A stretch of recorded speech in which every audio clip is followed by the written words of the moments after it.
ஸ்ரீ குருப்யோ நமஹா. பூர்வ புண்ணிய பலன் பெற அபிராமி அந்தாதியின் இந்த 40வது பாடலை பாட வேண்டும். வானுதற் கண்ணியை விண்ணவர் யாவரும் மந்திரஞ்சி பேணுதற் கெண்ணிய எம்பெருமாட்டியை பேதை நெஞ்சில் காணுதற்குண்ணியள் அல்லாத கண்ணியை காணும் அன்பு பூணுதற்கெண்ணிய எண்ணமன்றோ முன்சை புண்ணியமே. இனி இதன் விளக்கத்தை பார்ப்போம். வானுரற் கண்ணியை என்று பட்டர் கூறுகிறார். அம்பாளின் நெற்றிக்கண்தான் பட்டர் வாழ்நுதல் கண்ணி என்கிறார்.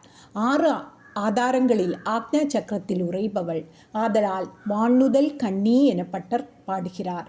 விண்ணவர் யாவரும் வந்திறைஞ்சி பேணுதற்கு எண்ணிய எம்பெருமாட்டியை என்று பட்டர் சொல்கிறார். இதன் பொருள் விண்ணவர் யாவரும் என பட்டர் கூறுவது மேலுலகில் வசிக்கின்ற அனைவரும் என்று பொருள். 30 முக்கோடி தேவர்கள் எல்லாம் அம்பாளின் ஸ்தானத்தை தேடி வந்து வழிபட்டார்கள் என்று பட்டர் கூறுகிறார். பேதை நெஞ்சில் காணுதற் கண்ணியள் அல்லா